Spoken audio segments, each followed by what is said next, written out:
right. Hi, everybody. This is Tanya Fiden, the incoming president for the HIMSS Arizona chapter. Welcome. I do apologize for the wait to get this started. There was just a miscommunication, even though we've had this on the calendar forever. But anyway, I want to welcome Evan Dunne. He is with HIMSS National. He has been participating in our advocacy series. So this is actually part 2, advocacy versus lobbying. So I'm going to go ahead and turn it over to Evan. We are recording this as well. So I'm going to turn it over to him and let him share his information. Thanks, Evan, so much for being here.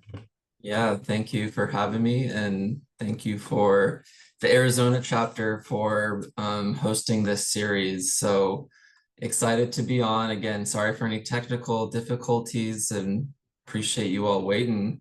Hopefully it's well worth the wait. And if not, I think we'll be recording this for purposes to get new advocates up to speed about what HIMSS does. So if you weren't on the first installment of this series, we did a Advocacy 101. It was myself and our advocacy chair, Larry Voighton, talking about what we do at HIMSS in terms of advocacy, the bare bones basics of what do I say? What am I advocating for? Who am I advocating to?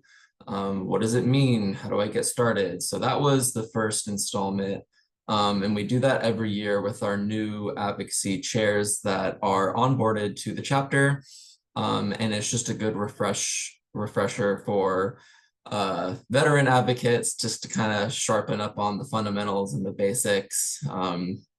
So for this particular topic today, we're going to be talking about advocacy versus lobbying. So I'm going to go ahead and share my screen. Give me one moment here. All right. Okay, hopefully you can see that. So I want to first say there's nothing showing. Oh, nothing showing. Hang on. On my side. Let me see if I can.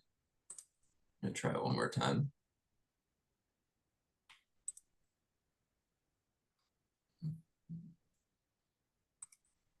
There we go. I think it's working now.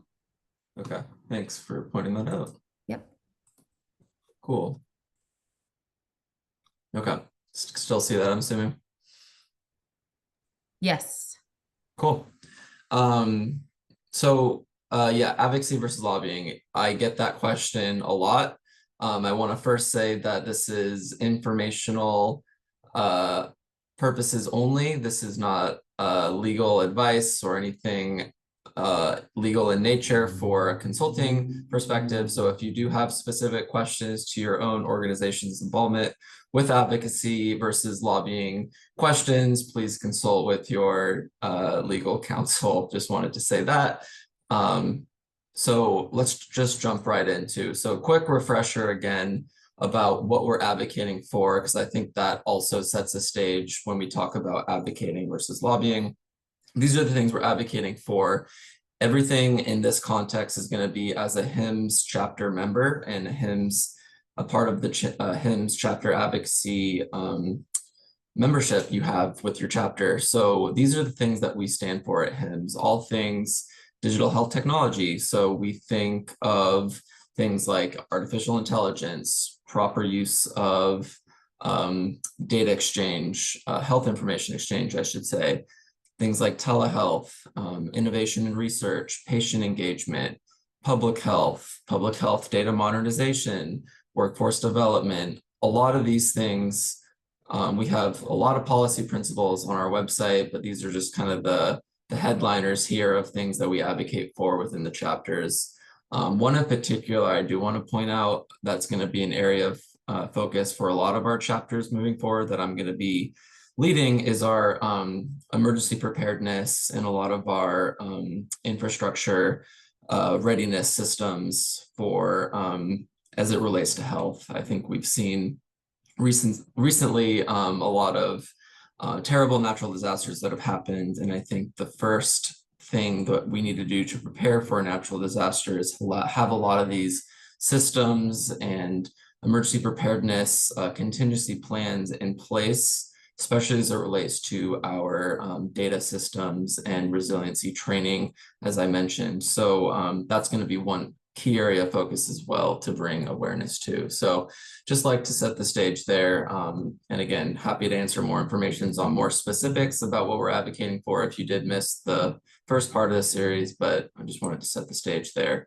So advocacy versus lobbying, it is a little confusing because all lobbying is advocacy, but not all advocacy is lobbying. And so what I mean by that is that advocacy in general, how we describe it for our advocates, it's about sharing what's important to you through the HIMSS principles, obviously through stories, through general education, through awareness campaigns, through toolkits. All these different things are considered advocacy. It's a much more gentle approach in my mind versus lobbying is a little more direct influence. It's more persuasion. A lot of it has to do with wanting your cause to be enacted through legislation. So I want A, B, 1, 2, 3 because of this. Please support this legislation. That is more lobbying. That is more direct. But there's a lot of gray area, or in this case on the slide, green area, meaning that what we're trying to do with both of these approaches is advance policy forward. And a lot of these lobbying rules can vary by state, which is why there is a lot of gray area as well when it comes to state-specific lobbying. A lot of times different associations have their representatives register as lobbyists, so they're getting paid to lobby on behalf of XYZ organization to advance their mission through policy advancement, legislation, etc., things like that. Here at HIMSS, we do advocacy. We are not paid to be lobbyists or to directly influence legislation through federal state means. We do support specific bodies of legislation and different legislative acts that happen in Congress and in the Senate and in states. But in general, we take the approach of advocacy being nonpartisan, evidence-based, factual, consensus-based as well, especially given HIMSS and our membership encapsulating an entire swath of the health IT ecosystem. So it's important to draw that distinction as well. And again, it can get a little nuanced. There is some legal implications that come to mind when we're talking about advocacy versus lobbying.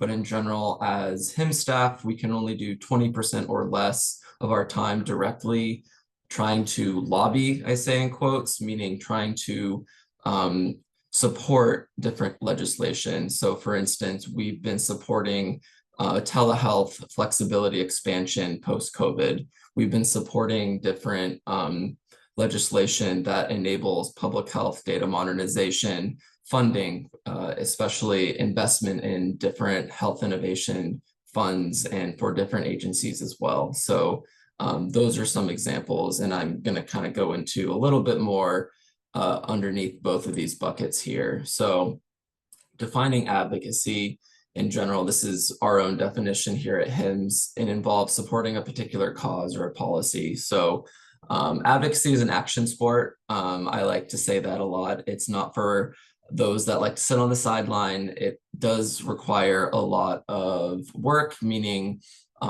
coalition building, as I put on the slide here, doing campaigns, spreading awareness, engaging with your community, who are your like-minded organizations that can band with you and join underneath the HIMSS chapter to raise awareness about why it's important to continually invest in digital health.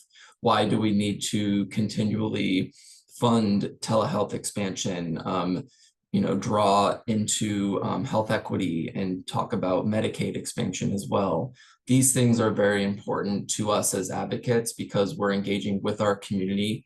We're telling our own story. we're connecting with government officials, but also partners too. I think we're also advocating for those that have similar interest with us and advocate with us too. So if there's a hospital association, or if there's a medical association, if there's a hospital system, if there are doctors, clinicians that want to join you and talk about the need for, better health IT within your state, the state being Arizona for this context, I think the better we are for that as well. So it's also educating those on the value of advocacy as well.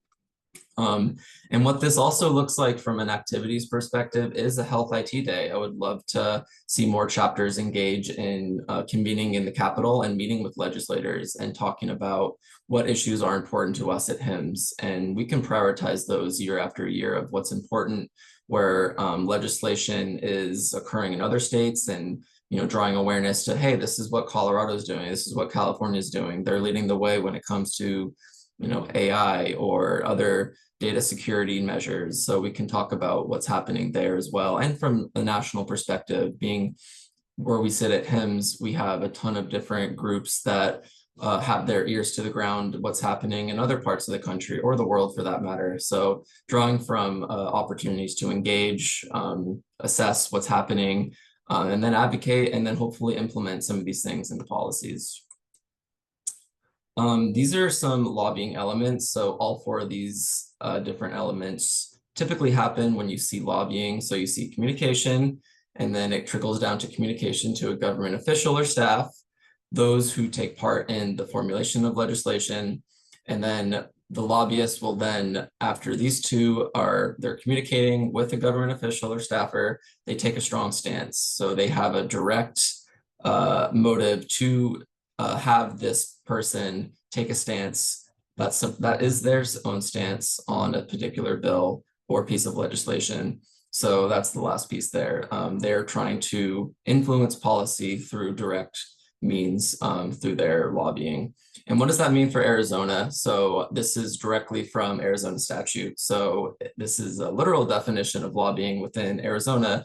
It means an attempt to influence the passage or defeat any legislation by directly communicating with the legislator or attempting to influence any formal rulemaking proceeding. And there's a lot of legalese in there that I don't want to continue to read, but essentially what I've been saying since the start of this, it is direct communication trying to lobby for your particular cause and what these lobbyists are being paid to do, which is enable their own ask for a particular policy. So that's what that means in Arizona, but I think it's just important to know what that means from a lobbying perspective versus what we're doing here at HIMSS underneath our umbrella, which is advocating, trying to be less partisan, less bias, factual, evidence-based, consensus-based, things like that. So yeah, I just wanted to mention that as well. And I think the last quick thing I want to mention is why advocacy is important. You hear a lot about when I am speaking with legislators. For instance, we had a webinar last month when I was chatting with the Lieutenant Governor of Colorado, and she's always said from her time being in government, advocates are some of the most important voices for enabling them to create legislation because they remember their stories. It has the power to guide strategic roadmaps. One thing that we've been very invested here at HIMSS is having more states develop their own state health IT roadmaps. And that was the context of that webinar. It was discussing Colorado state health IT roadmap. And that's why advocacy is so important, because we're not directly telling them they need to create some sort of roadmap. We're saying, hey, this is what Colorado's doing. This is how they got this funded. This is where they were engaged from a policy perspective in order to make this happen. And a lot of these advocacy stories of drawing on, where people are having success elsewhere outside of our borders, people take inspiration of that and will try to do the same thing within their own backyard. So that's something that advocacy has the power to do. And I think we want to see more of that. So I'd love to continue to work on this effort of drawing in more state health IT roadmaps for other states too, and to talk about why it's been so important from a health equity perspective, from a care coordination perspective, from a data sharing perspective, et cetera, et cetera. It also has the opportunity to secure funding. That's a really big part of our advocacy, is always getting more funding. We're seeing now in a more tumultuous environment, funding cutbacks and the need for more efficiencies in government. But I think we need to draw on the importance of continually funding health information technology, emergency preparedness, protocols, and policies, because as soon as we're looking for more funding when a crisis has happened, like we saw during COVID, it is too late. So always want to be drawing need for more funding, for policy support, for champions to join us in this effort to transform healthcare here. And then I think the other one that I'm very passionate about, that I shared in our last webinar series, is sharing your story. That's really important, and stories are what draw people in, and it makes it a lot more personal. You're able to tell them why you're interested in healthcare, why funding or investing or pushing a specific policy will enable better patient care, will draw into a bigger impact into your population. And I think that's where advocacy can be fun. You can talk about why it's important to you, and who better to talk about what's important to you than yourself. And I think this gives you that platform that you wouldn't otherwise have, especially when you're meeting with people of influence who have a lot of sway in your state.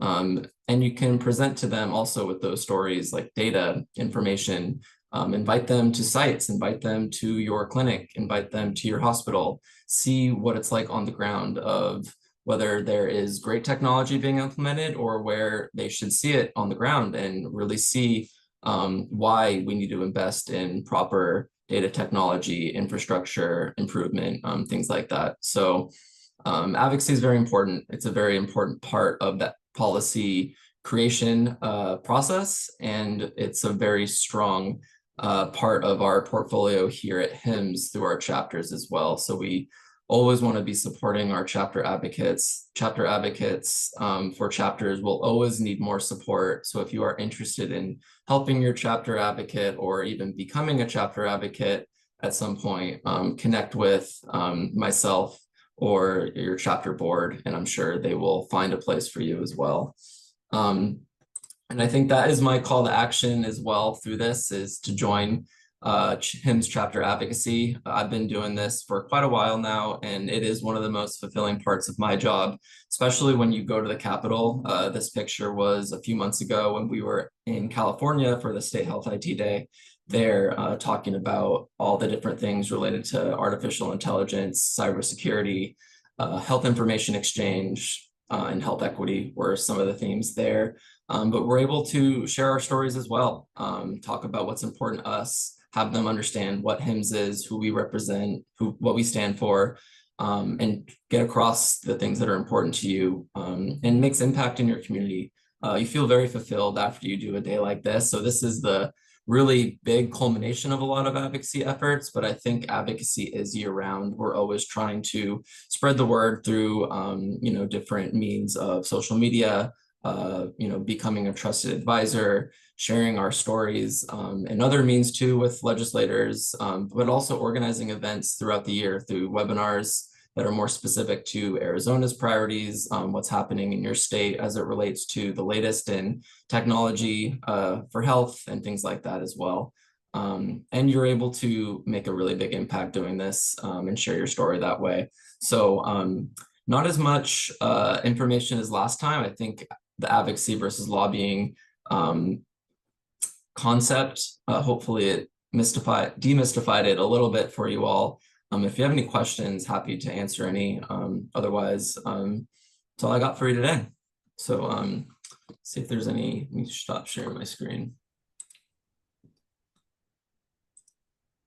Evan, I don't see any questions now. I did pose, we can wait for a minute or so to see if anybody does have any questions.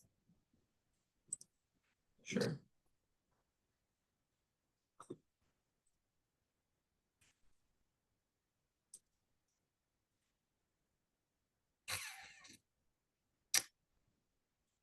All right. It doesn't look like it, but Evan, thank you so much for taking the time to do this series with us. We're super excited.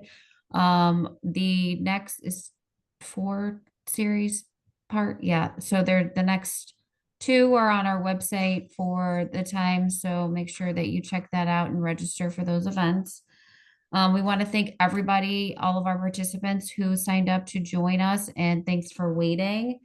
And we will have this recording on our YouTube channel here shortly if anybody missed it or you'd like to share this with any of your colleagues. So again, Evan, thank you so much again for sharing this information. We're very appreciative of your support.